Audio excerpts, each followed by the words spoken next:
Is it clear? And then the next mechanism now is the case of an ischemic.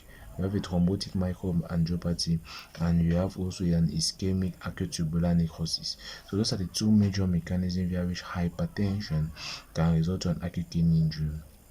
Now, let's start with the first mechanism of ischemic acute tubular necrosis. For the case of ischemic acute tubular necrosis, hypertension is going to result to an increased perfusion of the kidney. So you have an increased renal blood flow. That increased renal blood flow is going to, and you have also an increased hydrostatic pressure. You have an increased hydrostatic pressure at the level of the glomerulus. So all that is going to result to an increase in net filtration pressure. Is it clear? When you have an increase in net filtration pressure, it's going to result to an increase in loss of sodium. Is it clear? An increased loss of sodium. Is it clear? Which is called a pressure natriuresis. Is it clear? You're going to have an increased loss of sodium, which is called a pressure natriuresis. Now, when you have that pressure natriuresis, it's going to result to an increased loss of fluids. Is it clear? Loss of water, because of the sodium ion is going to be present at the level of the tubules. So what happens is that we have this. So this, let's say that this is the glomerulus. Here we have the proximal convoluted tubules like this. Then you have the loop of Henle like this. Then you have the distal convoluted tubules like this, and then you have that. So what happens is that you are going to have an increased pressure of at the level because of the hypertension, which is going to result to much filtration of the sodium ion. So the sodium ion is going to be more lost at the level of the urine. Is it clear? When sodium ion is lost, you have also the reabsorption of water at the level of the tubules, so it makes increase in fluid loss.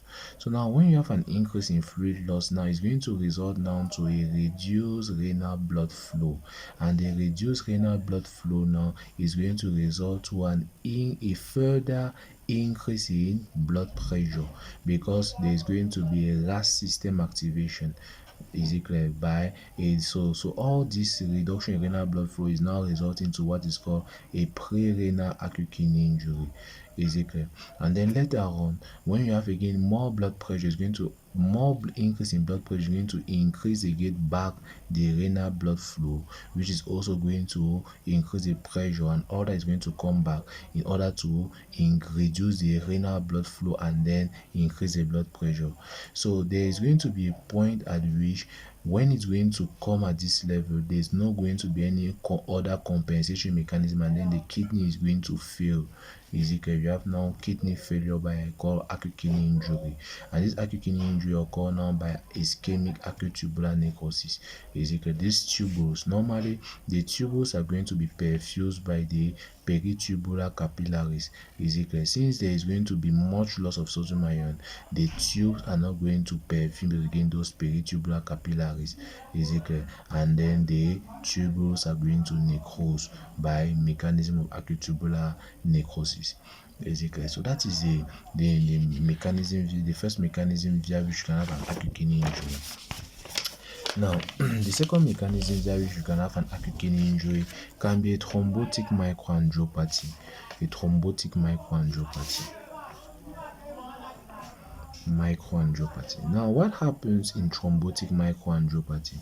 In thrombotic microangiopathy, what happens is that you are going to have in this case you are going to have hypertension. Hypertension is going to result to a mechanical breakdown of red blood cells inside the blood vessels.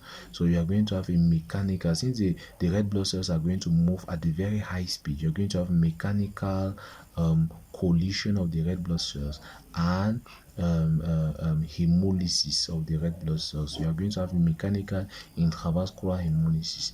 Now, when you have mechanical intravascular hemolysis and you have also injuries of the blood vessels, you are going to have platelets are going to act such that it's going to occlude the blood vessels which are going to be damaged. Is it clear? So when it occludes the blood vessels which are damaged, it's going to reduce to a further occlusion. So what happens is that at the beginning you can have a lumen size which is large as such.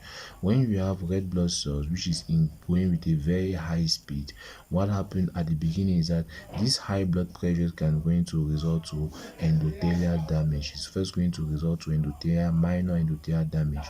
So after the minor endothelial damage, you have now the platelets which are at this level that are going to go to occlude the endothelial damage. Is it clear? Now, when the platelet occlude the endothelial damage and there is more endothelial damage because of the hypertension, more platelets are going to occlude. Is it clear? When more platelets occlude now, the space where the normal red blood cells have to pass is reduced. So this space now is reduced to this level.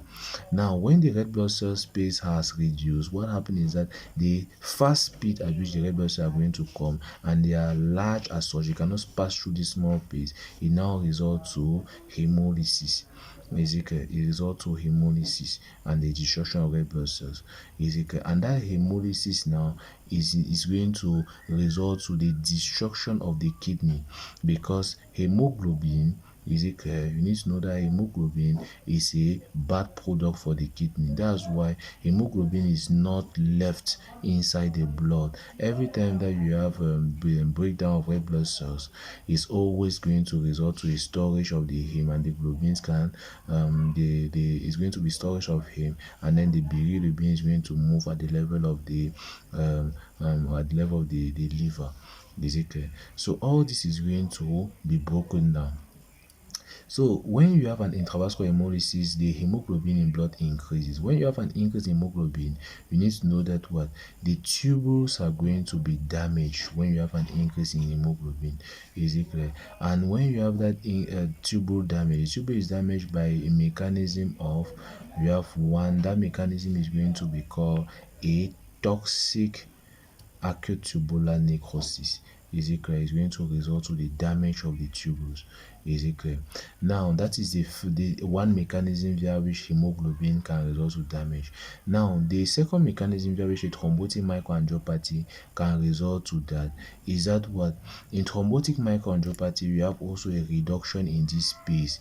Is it clear? And when you have a reduction in this space, it's going to result also to a malignant nephoangiosclerosis. Is it clear? It's going to result to a malignant nephoangiosclerosis. Is it clear? And that malignant nephoangiosclerosis is actually the shortening of the space of the renal space. Is it clear? What does it mean? It means that since this space like this has resulted because of accumulation of the accumulation of the platelets, such as to occlude those endothelial damages, you are going to have a reduced renal blood flow, and that reduced renal blood flow is also going to result to an acute kidney injury. Is it clear? So those are the different mechanisms via which you can hypertension can result to an acute kidney injury. Is it clear?